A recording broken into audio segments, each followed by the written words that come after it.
अस्सलाम वालेकुम स्टूडेंट्स, आज हम chapter number 9 nature of science start करेंगे।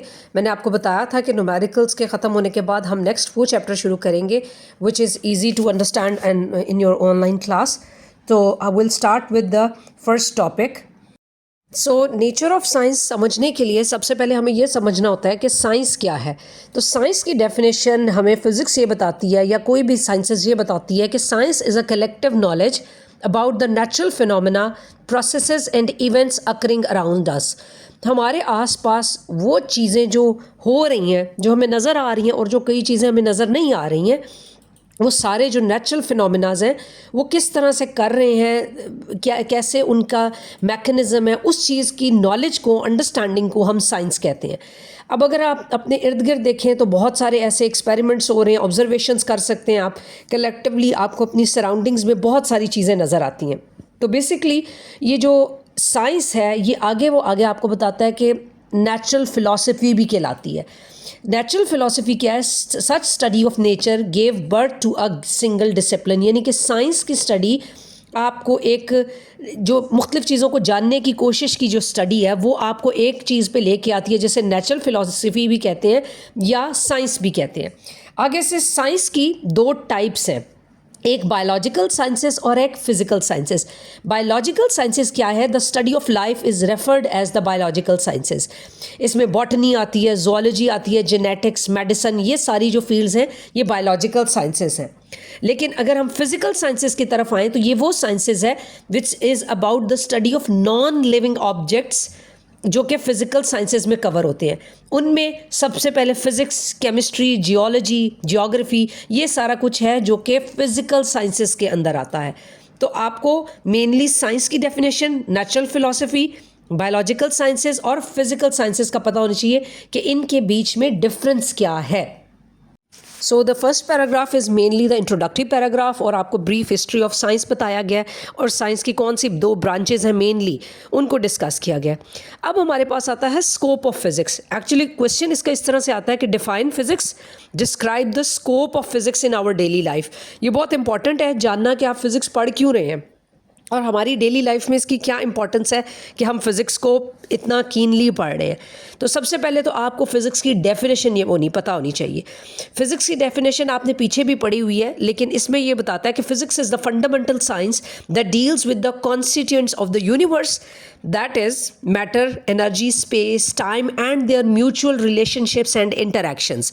यानी कि फ़िज़िक्स वो ब्रांच ऑफ साइंस है जिसके अंदर डिफरेंट कॉन्स्टिट्यूएंट्स हैं, यानी कि उसके पार्ट्स हैं जो यूनिवर्स में हैं, मौजूद हैं, और वो कौन कौन से हैं?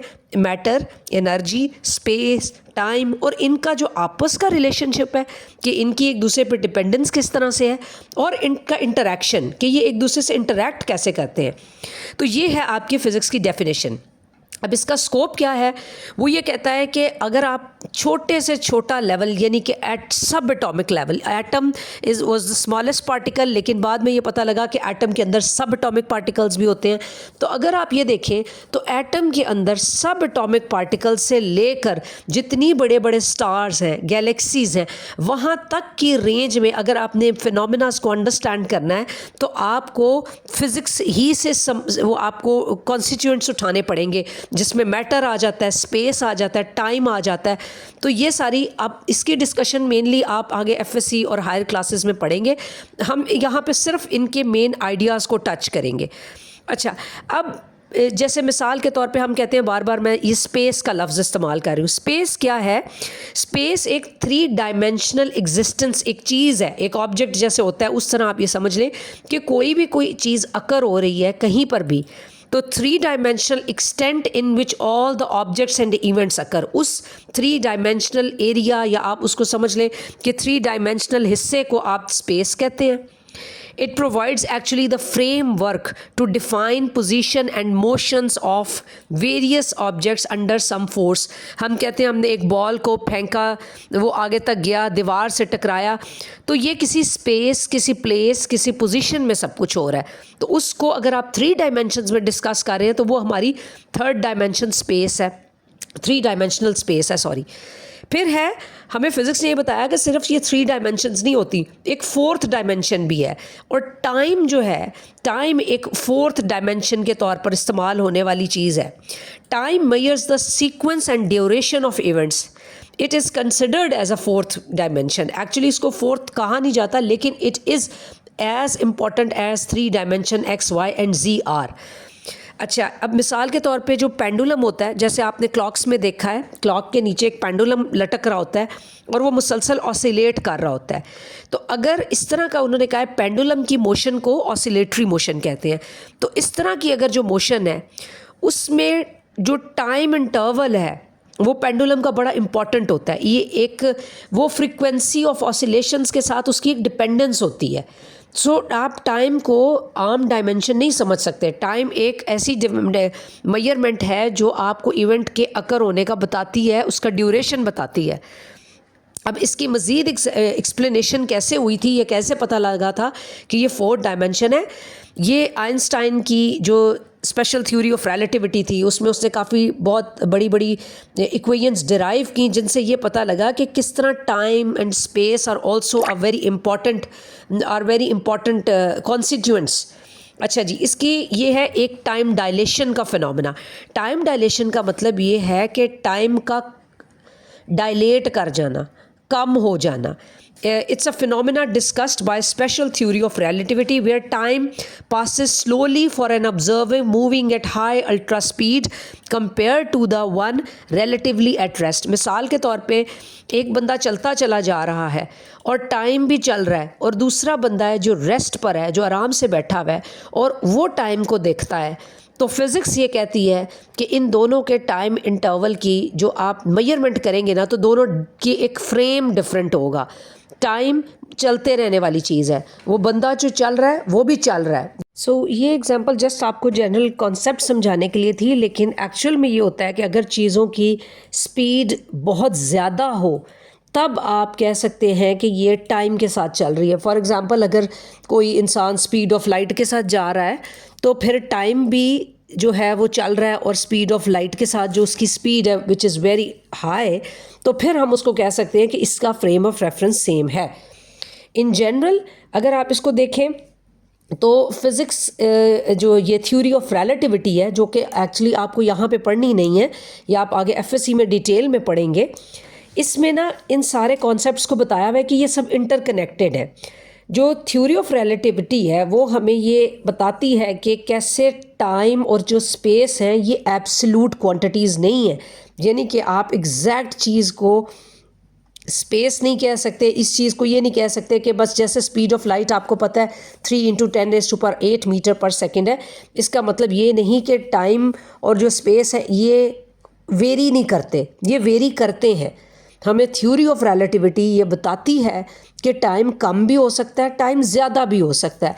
हम आम उसमें अगर जनरल अपनी उसमें देखें तो आप कहेंगे कि घड़ी उसी तरह चल रही है, घड़ी कैसे टाइम कम या ज़्यादा बता सकती है। तो ये रिलेटिव का मतलब ये होता है कि एक चीज़ के हिसाब से दूसरी चीज़, जैसे अगर मैं क्लास में कहूँ कि किसी बच्चे के 10 आउट ऑफ 10 मार्क्स आए हैं, तो मैं उस बच्चे को ये कहूँ कि ये बहुत लाइक बच्चा है, लेकिन जो दूसरा है उसको कंपेयर करके कहूँ कि इस बच्चे ने नहीं अच्छा किया तो ये बच्चा लाइक नहीं है। तो इसका मतलब मैं जिस बच्चे को लाइक नहीं कह रही, मैं उसको किसके हिसाब से नहीं लाइक कह रही, वो दूसरे के हिसाब से जिसने पूरे मार्क्स लिए हैं। तो इस चीज़ को रिलेटिव कहते हैं, यानी कि एक किस्म का कंपैरिजन। तो रिलेटिविटी थ्योरी भी है, वो यही बताती है कि चीज़ों को आप डायरेक्टली किसी क्वांटिटी को नहीं बता सकते कि ये है इसकी वैल्यू, आपको उसके किसी से कंपेयर करके बताना होता है। तो ये सारी वैल्यूज़ जो हैं जो होती हैं ये स्पेस और टाइम में डिपेंडेंट होती हैं। अच्छा, ये जो स्पेस और टाइम का ये जो थ्योरी है, ये हमें ये भी बताती है कि how they are influenced by gravity and speed, यानी कि टाइम ग्रेविटी के अलॉन्ग कैसे काम करता है, स्पेस ग्रेविटी के साथ कैसे काम करती है, ये भी चीज़ें हमें, और स्पीड के साथ कैसे काम करती है ये हमें पता लगता है थ्योरी ऑफ रिलेटिविटी में। ग्रेविटी के इर्द गिर्द टाइम स्लो हो जाता है, ठीक है। अब ये कॉन्सेप्ट ऐसा है जो आपको स्पेशल थ्योरी ऑफ रिलेटिविटी पढ़ के ही पता चल सकता है। फ़िलहाल चूँकि हमने इसके बारे में ज़्यादा डिस्कशन नहीं करनी, तो यहाँ पे सिर्फ वो आपको डिपेंडेंस बता रहे हैं। अब एग्जाम्पल उसने ये दिया है कि जब बेंडिंग ऑफ लाइट होती है अराउंड मैसिव ऑब्जेक्ट्स, वो जो है एक किस्म का, आपको जब लाइट है, अब मिसाल के तौर पे आपने सोलर इक्लिप्स और ये लूनर इक्लिप्स देखे हुए हैं, सूरज एक चांद के आगे आ जाना या चांद का सूरज के आगे आ जा, एक्चुअली ज़मीन का सूरज के आगे आ जाना, जिससे आप देखते हैं कि एक किस्म का ब्लैक आउट सा हो जाता है। वो क्या है कि अब आपको साइड से उसके सर्कुलर उसमें नज़र आएगी लाइट, लेकिन आगे नज़र नहीं आ रही।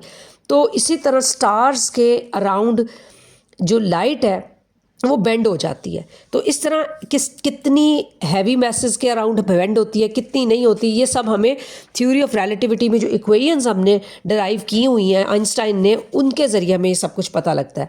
फिर आता है क्वांटम मैकेनिक्स। अगला ये आपका लास्ट जो पैराग्राफ है उसमें उसने क्वांटम मैकेनिक्स को डिस्कस किया। क्वांटम मैकेनिक्स फ़िज़िक्स की वो ब्रांच है जो बहुत, जिसको आप ये कह सकते हैं कि आपको नज़र तो सामने नहीं आती कि किस तरह ऑब्जेक्ट्स मूव कर रहे हैं, लेकिन ये बिल्कुल जैसे आप लोग बायोलॉजी में माइक्रोस्कोपिक लेवल कहते हैं, इस तरह ये सब एटॉमिक लेवल पे काम हो रहा होता है, जो कि आप एज सच नेकेड आई से तो नहीं देख सकते, लेकिन ये फिनोमेनाज हो रहे होते हैं। ये जो क्वांटम मैकेनिक्स ब्रांच है फिज़िक्स की, ये एक्सप्लेन करती है पार्टिकल्स के बिहेवियर को एट द एटॉमिक एंड सब एटॉमिक लेवल्स।